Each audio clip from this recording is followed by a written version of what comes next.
Your reflector and your emitter and your. I guess you're using measuring tape, say, well, I need 7 inches, it's like, well, very. I'll go from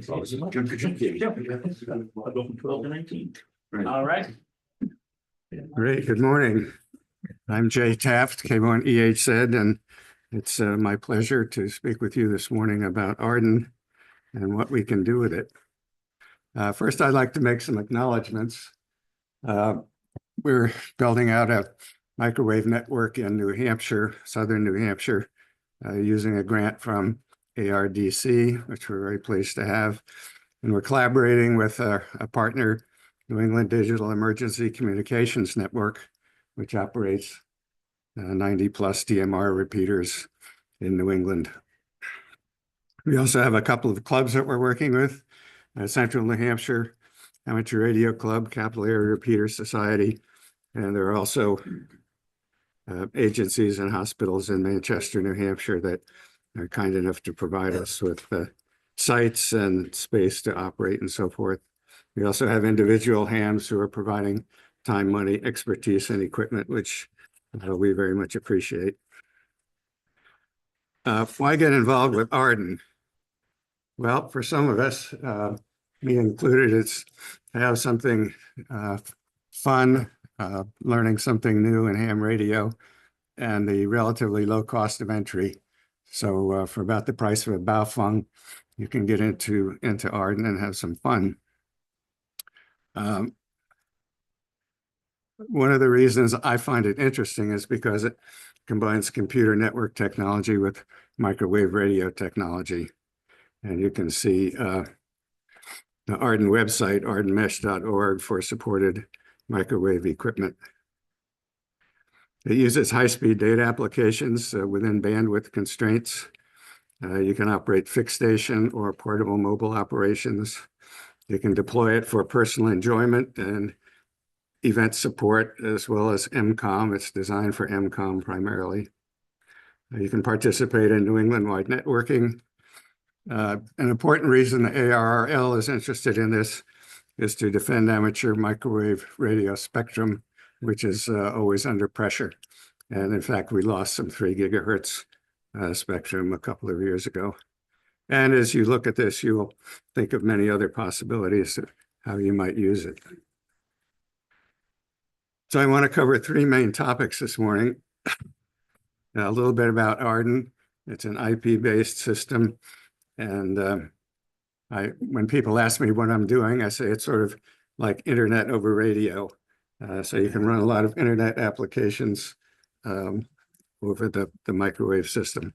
We'll talk about network services and also how you can participate. So the primary goal of Arden is to empower licensed amateur radio operators to quickly and easily deploy high-speed data networks where they are needed. The important takeaway here is you don't need to be an IT network specialist to have fun with this and to actually make it work for your interests and also for MCOM requirements. The radios are fairly inexpensive, off-the-shelf equipment. The ones built for outdoors are really quite rugged, and we've had some in the field for 6 years, and some of the ones that have been in the field for 6 years, we bought used and probably spent 5 years or more in the field at an ISP. Setting them up is pretty easy. They're powered over a single Ethernet connection, which carries both the power and data.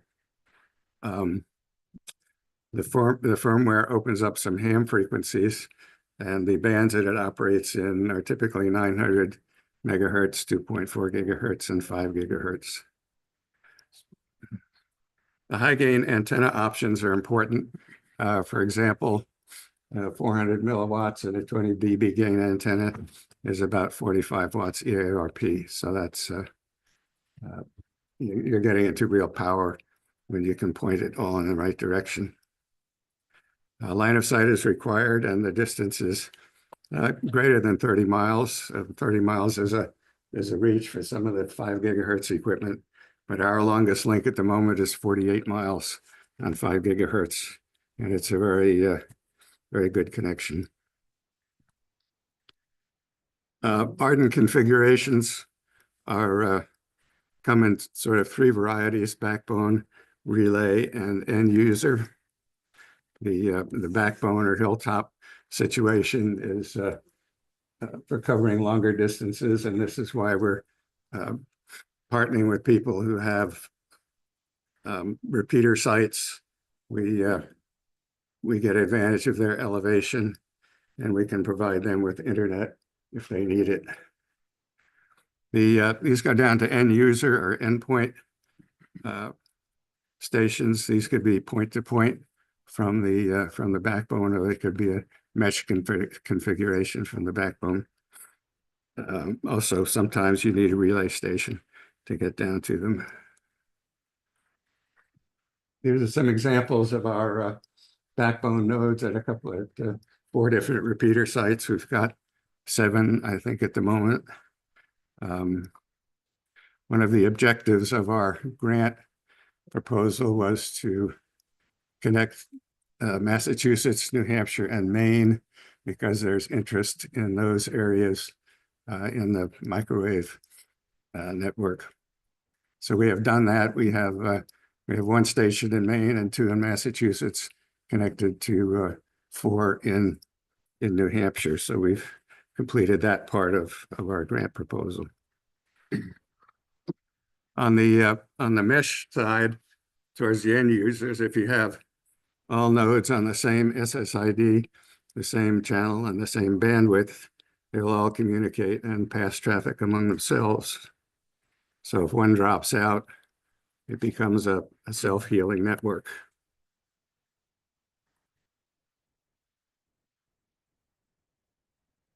And these are a couple of mesh nodes, one at Elliott Hospital in Manchester and another one at Catholic Medical Center, also in Manchester. We're using omnidirectional antennas here.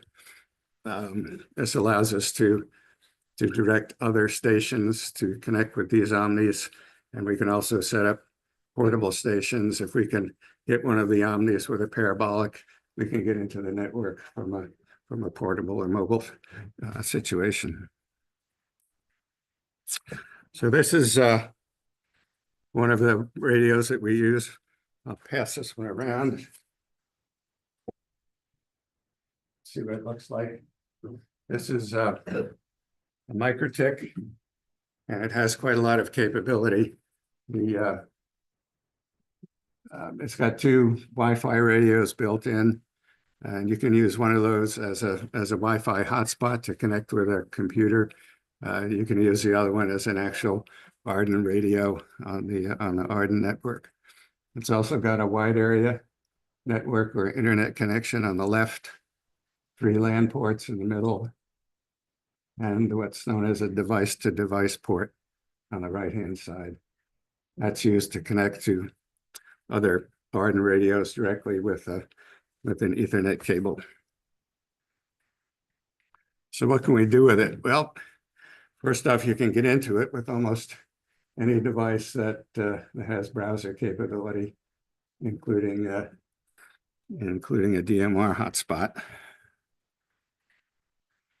You can connect the WAN port out to the internet or to the next router in the hierarchy headed towards the internet and put the system on the internet, hook up email, video, and then the device-to-device connection out to the going towards the backbone. You can add a computer, and you can operate the computer remotely. I'm using NoMachine, which is a free program that supports various computer platforms, and there's no central internet server required. Some of the commercial systems want you to go through their internet system for, I guess, for security and both so they can charge you for it. But the NoMachine works well. It's a little bit slower than some. It works well. And the computer I show here is one of the many PCs that we use. It operates on 12 volts, so it's very convenient for portable operation. Once you have a PC on the network, you can do some other things with it. You can set up a web SDR and do some spectrum analysis at repeater sites. And some of the people we're partnering with would like to have that option. You can also add a sound card and remotely operate VHF, UHF radio. You can do sound in both directions, but mostly we just use it for digital modes, mostly NBEMS and packet and WinLink. And again, if you have a computer, you can operate an HF radio remotely. This is handy in urban environments where sometimes on 40 and 80 meters, you get really ferocious QRM from, well, we've tried it in two places, in a hospital roof and in a fire station, and the QRM from all the equipment was just too much. So if you can move the HF operation out to a quieter location and operate it over the network, then that works out pretty well. And finally, because we're supporting DMR folks, you can connect the DMR repeater and any other repeater that accepts remote operation. So how can you participate? Let's see. Some things here.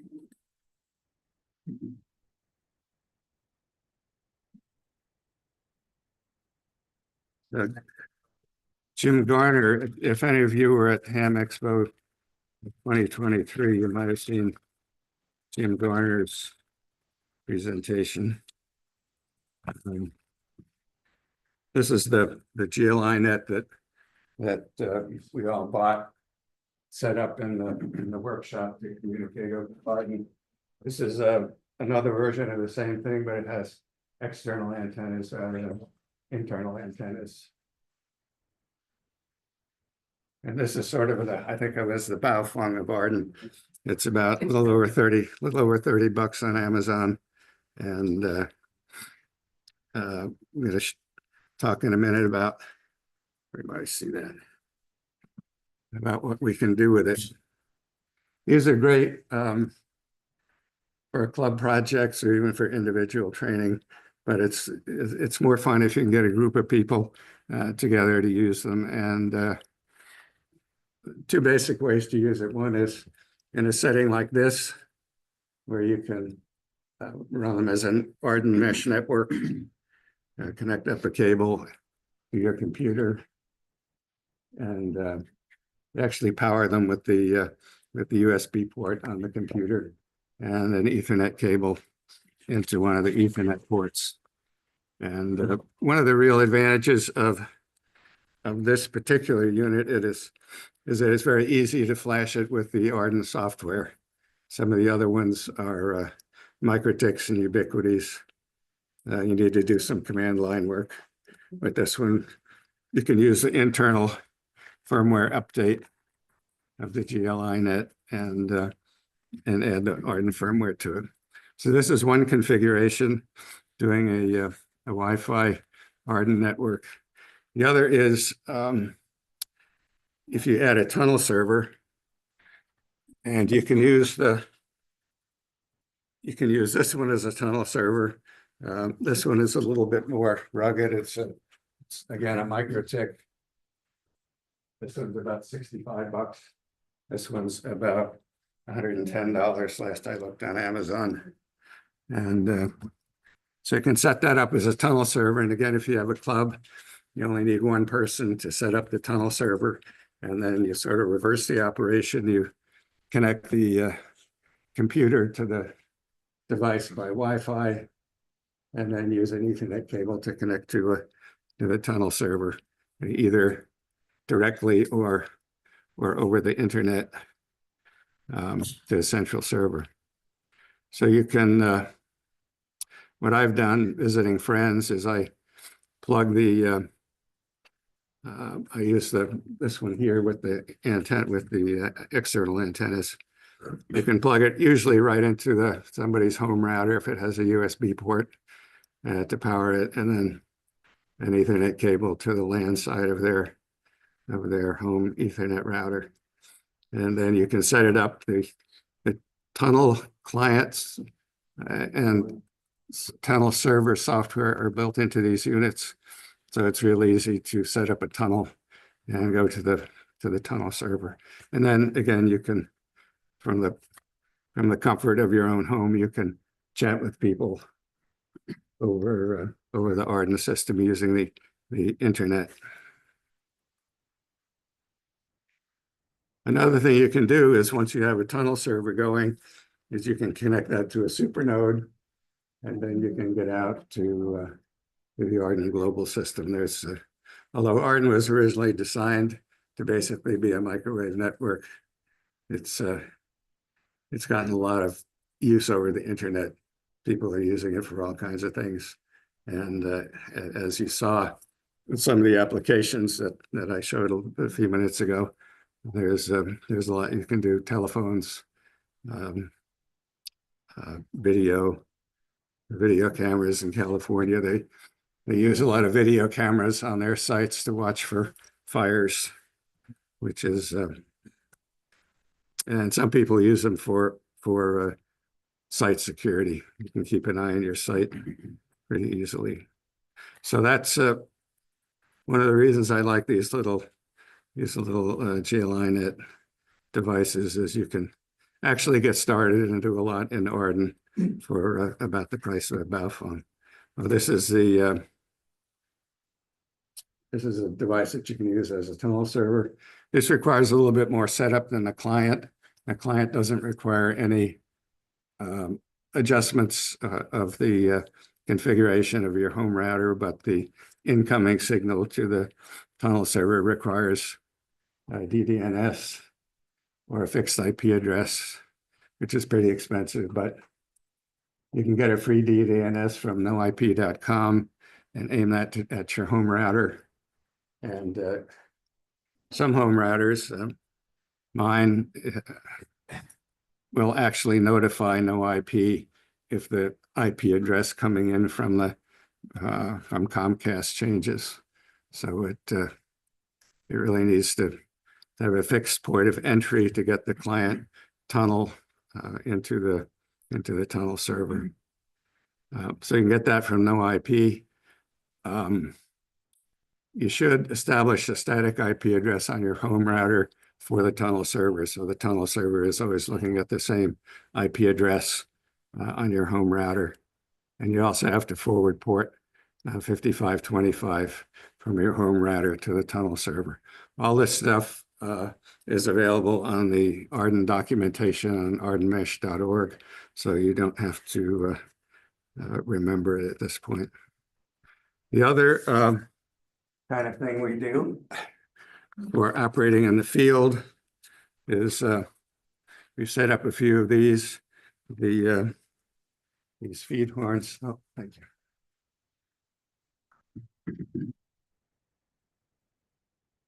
These feed horns fit in a parabolic reflector, but when ISPs replace them, they get the updated radios and just plug them in the existing parabolics, and you can pick up these fairly cheaply, and you can make a portable setup, which is what we have here. It's just a box with a battery and a PoE injector inside. And you can run it in a classroom situation like this, which is one of the things we've been doing in our club to train people and get used to operating. The other thing you can do is take them to the field with the same battery power and a parabolic antenna, and then you can go up to 10 to 15 miles.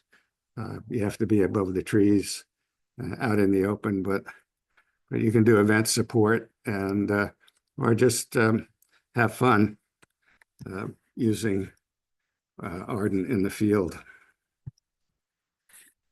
So this is what's in the box. I got curious because I put this together, but I wasn't paying any attention to the cost. And so I thought for this presentation, you might want to know what it costs to put one of these together, since we mentioned the costs of the other items. The box is pretty cheap. the battery is the most expensive part, and I've been going pretty exclusively with the lithium iron phosphate batteries. They work really well. They have a good voltage decay profile. It's pretty flat until the battery is almost dead, and then it drops off suddenly, unlike an SLA, which declines as soon as you plug it in. So I recommend, if anybody's going to do that, to invest in lithium iron phosphate. And I've been I bought a couple of cheap ones on Amazon. This is one of them, and I'm playing with them to see if there's a good cheap one for this purpose. Other parts, you can get the feed horns on eBay. Again, when the ISPs upgrade their equipment, they just pull the feed horns out and sell them. And here you can get them, 10 of them for 120 bucks, so $12 a piece. They don't come with the power over Ethernet adapter, so you have to think about how to do that. I'm using in the boxes, I'm using these for power over Ethernet. They work just fine, and they're compact. You don't need to plug them into an AC outlet. So I should mention that the MikroTik devices that I've shown you have will operate on voltage between 10 volts DC and 28 volts DC. So they come, if you buy them new, they come with a 24 volt PoE adapter, but they'll run fine on a 12 volt battery. So we're having some fun with these. We've got 5 of them in the club, and we've been doing training in a classroom situation. And when the weather gets better, we'll take them out to a park or one of the farm fields that nearby and practice at a longer distance. And again, the other thing we can do is add a parabolic and go to the field. And during COVID, we had the 2 hospitals online. We couldn't get into them to keep up the equipment or to check the software and restart the computers now and then. So I go up to Lowe's, which is on a hill in Bedford, New Hampshire, where I live, and I could, from there with a parabolic, I could hit the omnidirectional antenna on Catholic Medical Center and get into the network and see how things are going. And we did that for almost 2 years. So these little devices work out pretty well, and it's nice to have simple battery operation. When you're using the parabolic, of course, you probably want to put it on a camera stand or something like that. They're pretty easy to operate. So I added up the cost based on the prices on Amazon, and so for about 76 bucks, you can put one of these, and that's if you have parts in your junk box, you can lower the cost. Or you could, if you have a battery on hand and or an ammo box, then you've got the most expensive parts of the box ready to go. So these devices will accept a couple of programs directly, so you don't have to have a separate server. And this is, again, one of the nice features for getting started. There's a mesh chat feature, which will handle chat. And it will also handle file transfer for small files. So one of the things we do is we use FL Message, which is part of the NBEMS suite of software. And you can generate small files with that, format it in FL Message, send it transfer it as a text file on Mesh Chat, and then pick it up on the other end and reformat it back in FL Message. So that, and again, this resides right on the server. You don't need right on the router. You don't need a separate server to do those things. The other thing you can do is measure the data throughput between devices. There's a program called iPerf that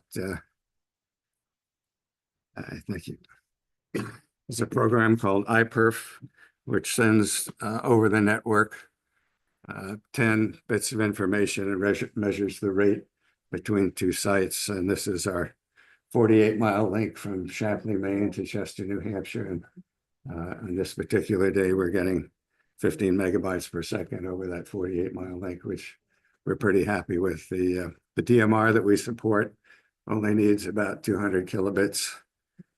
So we've got way more capacity than we need for DMR. This is another Go box, and I brought it with me in case anyone wanted to see it. It's got one of the little microtics in it. It's got a Raspberry Pi, which is being used as a Citadel email server. It's got some power modification here just because I wanted to boost the 12-volt battery up to 24 and drop the 12-volt battery to 5 volts. Underneath on the lower deck here is the Bioenno battery, power charger, and one of those little mini PCs that runs on 12 volts. So I can remote into this over the network and operate the PC and do other things. There's also an SDR there. This particular model has Spectrum Analyzer software for it by Steve Andrew. And so we can set this up remotely if we want at some of our repeater sites, and some of them have some pretty intense QRM. The one south on Canunek near us has 13 towers on it. And there's all kinds of stuff going on there. So we like to check it periodically. In fact, SDR Play has just come out with a new SDR that's networkable and designed for remote operation. So as soon as the snow clears, we'll probably put that up on Uncanunic to keep track of what's going on up there.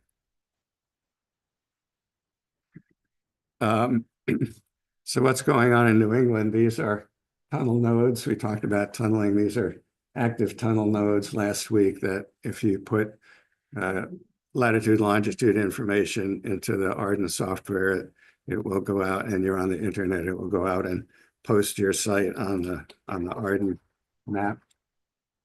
These are the tunnel nodes in New England, and you see the clusters in various places where there are active groups. We're pretty active. The main group is pretty active, and there's a group in Rhode Island that's pretty active.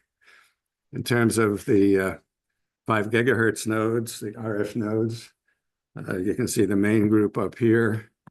This is our connection to Maine, and as the Maine folks work down the coast, we've got 2 dishes on this tower for them and 2 for ourselves. One aimed down here at Chester, and these are 5 gigahertz links in the southern New Hampshire area, and then 2 down here in Massachusetts, one in Haverhill and one in Westford. And then the Rhode Island group down here.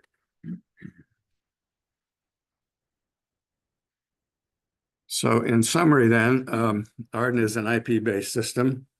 The point is to be able to easily set up data networks.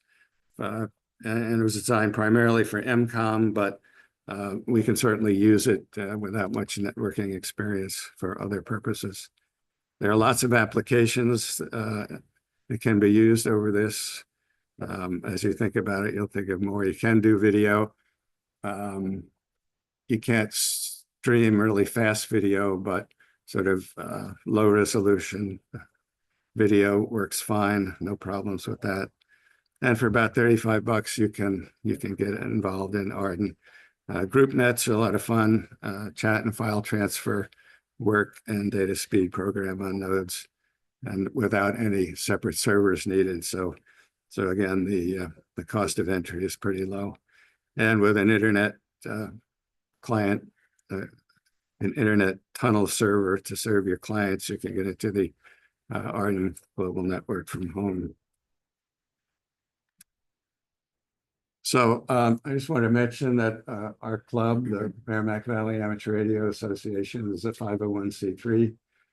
If you're interested in what we're doing, take a look at our website. And although we have a geographic area in our name, we welcome members wherever you live. And I'm happy to entertain questions, comments, discussion, points of clarification, or anything else that might be on your mind. Yes, Zach. Jake, thanks for being here today. Really interesting topic. What do people say, groups that have like this, where people are experienced with radio? What are people saying in terms of the learning curve to get into learning a little bit about the networking side of our? Yes, well, It's complicated, doable, that Well, easy. What's the? yeah, I'm one of those people. Yeah, it's not bad. If you know your way around a PC, it's very doable, especially starting with the little GLI nets, which you can flash the Arden firmware right from the firmware update program in the GLI net, and that makes it pretty easy. The software itself, sitting on the Arden node, is most of the defaults work really well, so you don't have to do a lot of configuration. It's designed to work as a mesh network. You can access the power and the frequency information pretty easily when you're setting up a network. And there's lots and lots of information on the Arden website. Their documentation is really quite good. It's not something you want to sit down and read as you might read a novel, but it's a great reference if you have a question and you can look into things. And one of the things that we found in our club is that we're attracting people who know the RF side and want to learn the computer side, and people who know the computer side and want to learn the microwave networking side. So that's when I have questions, I have people I can go to, whether it's on the radio side or the computer side. Yeah. So let's say I'm in the area where there is an existing mesh. I would just get one of those little $35 jobs and it could become part of the mesh. If you're close enough, yeah. So that these operate essentially at Wi-Fi distances. So you'd have to be within a few hundred feet. Right. In Or order to do that little one which has external antennas, I could put a better antenna on it and get a little more range, right? Yes, and I think the Rhode Island group is using them with amplifiers. They've come up with some amplifiers on Amazon, and they're using them with 4 or 5 watt amplifiers.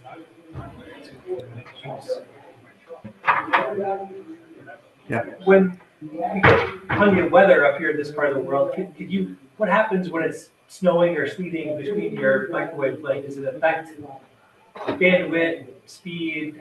What happens if you notice? The answer is it depends. On 5 gigahertz, I've actually seen during a snowstorm or a moderate rainstorm, I've seen the signal go up, the signal strength go up, because apparently at 5 gigahertz you can sort of refract off the water in the atmosphere. However, if you get a lightning storm, I did track a lightning storm between 2 of our sites, and there was active lightning. The signal strength dropped about 3 dB, so cut the signal in half with the lightning activity energizing the atmosphere. So it depends on what the precipitation is. But Same concerns with fog. I haven't done any fog. I've only done rain and snow. And, essentially, for normal rain and snow without lightning, the effect is negligible, and if there is an effect, it increases it a little bit.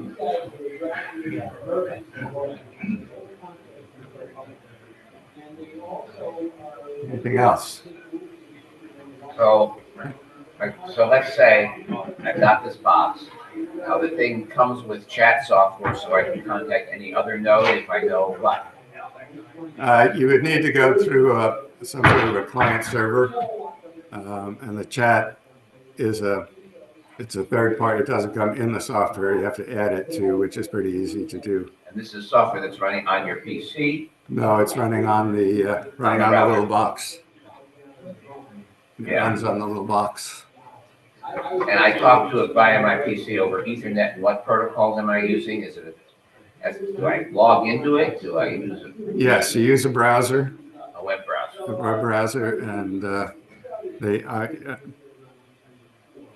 there is a public, sort of a public face of the program, which you can't change, but if you log in with a password, then you can configure and set up your system. But if I were to go on the network now, I could click on any node that's there and see the front page and get the information off of that, but I couldn't change any of the configurations without. And that same web interface lets me do chat and file transfer. Yes, it's all done through a web browser. Okay. The gears are turning. Well, yeah, just take, well, it'd be a cool thing to set up around here. Yeah. Clearly, there's nothing right now. You saw this map for mine's a big blank space. Yeah, there's some stuff in Rhode it looks like. Yep, and if you have any repeater sites, we'd love to figure out how to get 5 gigahertz from New Hampshire into Vermont. Is 5 gigahertz the preferred frequency band, or there's some other frequencies that are available, right? Yeah, well, we've settled on 5. 2.4 has 11 or 12 shared frequencies, and then there are 2 ham frequencies down below, just below the normal 2.4 gigahertz. But we found, particularly in the urban environment, we were getting a lot of desensing from cell service. T-Mobile operates right around 2 gigahertz, I think, and we were co-located with a T-Mobile site, and so we had to switch it to 5 gigahertz. 5 gigahertz has about 50 channels. There's plenty of room. They're shared, but there's plenty of room to do pretty much whatever you want to separate out. If you want to keep channels separate, it's really easy to do that. If you're not running a mesh, if you're running a backbone, you might want different frequencies on each leg of the mesh, which is typically what we do to avoid local interference. I think we need to take the mic away from Mitch. He's allowed that. He does not. He doesn't need the mic. No. Well, next year, you just put the flea market in between the 2 rows. That's exactly the idea that I was thinking about. That's funny you say that. Great idea. To promote traffic into the flea market, right? Yeah. You have to pass through the flea market. Jane, what are some, I don't know, We could do something else. given some examples of stuff people have done with Arden, but I mean, if you've got any more examples or like oddball things people have done with it, I'm sure there's lots of creative people thinking of stuff to do with a mesh network that's not, a commercial network. Right. What's some other stuff people are doing? Well, I personally use it to operate some. I have a garden shed out in the yard which has power in it, and I put equipment out there because it's close to the woods where the antennas are, and then I operate over an Arden link from the house to the shed, and I've got a WinLink gateway out there that I can get into over Arden using the No Machine software, and the Arden gateway is both HF and VHF, and you can also operate all kinds of other radios remotely. If you have a computer with the radio and a computer near the Arden setup, then you can operate remotely. It's being used a lot in California, as I mentioned, for fire spotting using cameras. It's being used in Southern California, in the LA area, to support hospitals. They've got about 70 hospitals that Aries is supporting in LA, and they use it for that. So it's there are many things you can do with it. It's just think about how would you use the internet, and Arden can do most of that as long as it's not high resolution color video, because the bandwidth might not be able to handle that. But there's a lot you can do with it. Yeah. RMS gateway over mesh. Yes, you can run WinLink. We have a WinLink server at Elliott Hospital, so you can run WinLink over the mesh network. We have a post office there, as well as the RF links to the HF and VHF gateways, so you can use WinLink quite easily. both, yep. So emergency's right there in the name. And you mentioned a couple of instances where you were like keeping the hospitals online during COVID. Have there been, we've had some flooding here, but we don't have it. What would use case be? Would it be to restore down lines? Well, it would certainly be used to back up down internet and Are there service providers, like do the emergency service providers tie into this? no. The fire and rescue? Well, we do have sites, but it's I didn't mention this, and I should have. Is it requires ham radio operators the same way as if you were in Aries using HF or VHF. So it's a Part 97 network, and all the stations have to have call signs associated with them and be operated by a licensed operator. But it only takes a tech license because it's VHF. Did I see a hand back there? Nope. No, I was just, Oh, with can't that hear. voice next door, Yes. it's coming in my ears to hear you. Yeah, sorry. I was here for the QRP session this morning, and we could. It was a good analogy. QRP in the room, and QR next door. Yeah. So, I do want to just say thank you for all of your efforts, and I'm sorry I missed the first part of it, but it's kind of, you definitely piqued my interest in it. great. Well, it's a lot of fun. I've been doing it for about 6 years, and I'm not trained in IT or microwave radio engineering. But Arden has made it reasonably easy, and it's getting better all the time. They release software updates several times a week, and once they get enough of the bugs out of the last round, they issue a production run, and they just put out a production run, which we're using now, which is so it's a very active program, and I think I'm not sure how many nodes there are worldwide, but it's approaching 3,000, I think. Jake, for your mountaintop nodes, do you have to physically get to the node to do software updates, or can you update remotely? No, we can do it remotely. Nice. Yeah. That's one of my main functions in the club is to update the routers. And then ask our network manager, who's a high-end Linux person, to fix something that I got wrong or to restart something. So, I was going to ask, like, who are the brainiacs who are running the code for all this stuff? There must, like, is it some kind of secret cabal of no, it's a very open group out in California. Okay.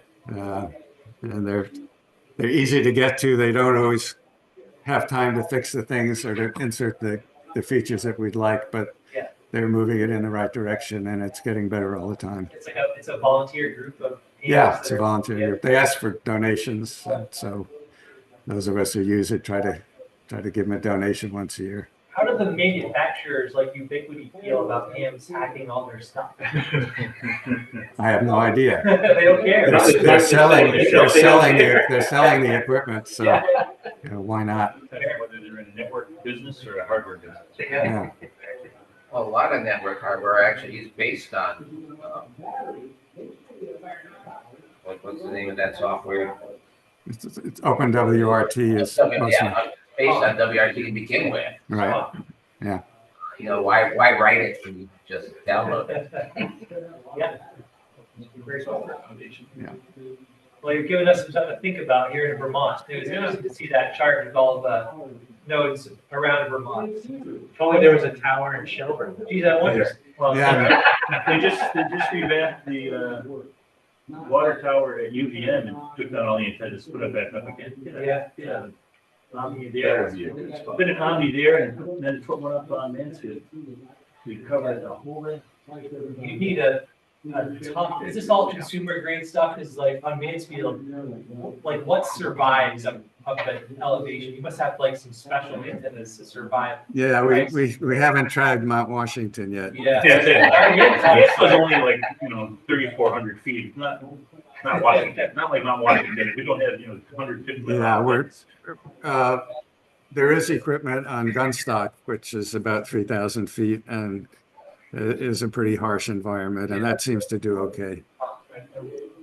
This is regular commercial grade equipment. Yeah, well, it's regular consumer grade equipment, Yeah. but we do tend to use the heavier duty stuff. The 24-inch dishes with the Ubiquiti rocket radios is a pretty robust. That's what we have on the 48-mile link, and it's a very robust setup. I work at UVM and there's a new Water Research Institute there and they are setting up some data stations on Mansfield. Wondering whether there'd be any opportunity to piggyback on that with some, and they might be interested in some microwave connectivity. Yeah, the Rhode Island group had a project measuring CO2 emanating from fields. They got some students involved, and we're had some stations set up, and we're making CO2 measurements around fields. So you can anything that you can, any data device, any sensor that you can hook up to the internet, you can hook up to Arden and use it. I've noticed that sometimes people are sensitive about antennas, and I read something about people putting Arden mesh nodes in like bird boxes or something. Oh, those are the little low power 900 megahertz radios. They don't look like antennas. People get No. concerned when they see antennas in Vermont. Yeah, well, the birdhouse thing is it's basically a Raspberry Pi with a 900 megahertz hat on it. What's the range of something like that? I'm not sure. I doubt it's more than a mile. Depends on if it's a sparrow house or. Yeah. Right. Amateur guy. Whether the birds have actually nested on top of it. Yes. What IP address space do these nodes use? 10 space. And apparently, it's available.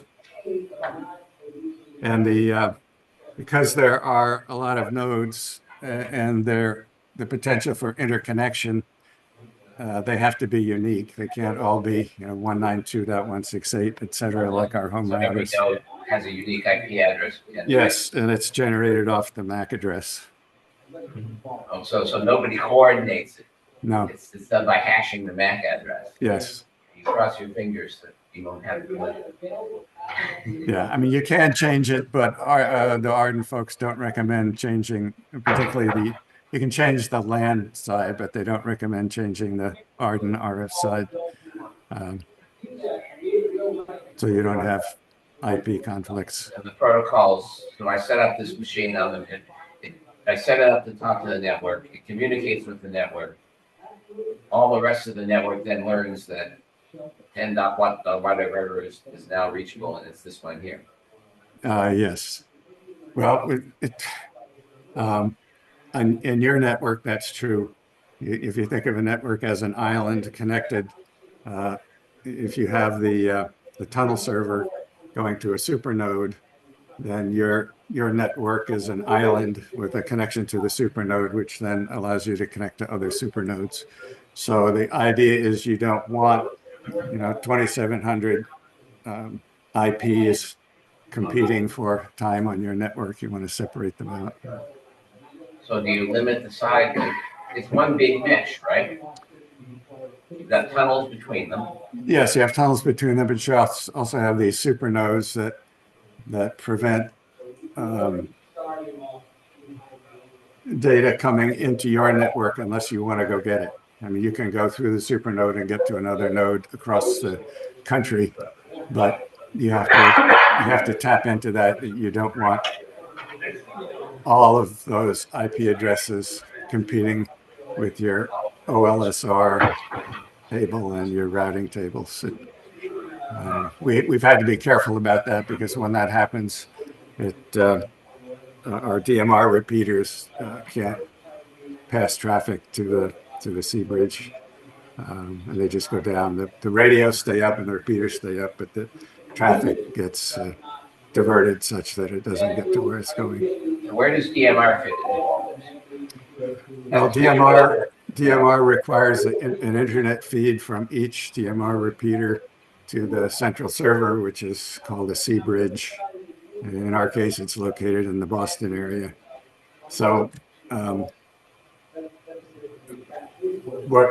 the way we're helping the DMR folks is if they have an local internet connection goes down, which happens at Maine once or twice a week, it seems.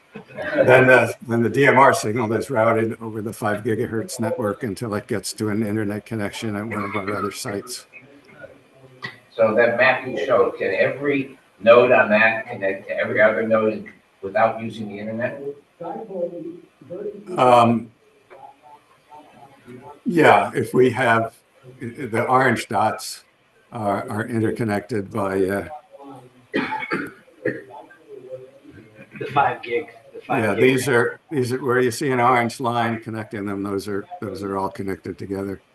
Not necessarily on the same frequency as you would for a mesh, but they're You've all got on. 3 fairly long haul connections in there.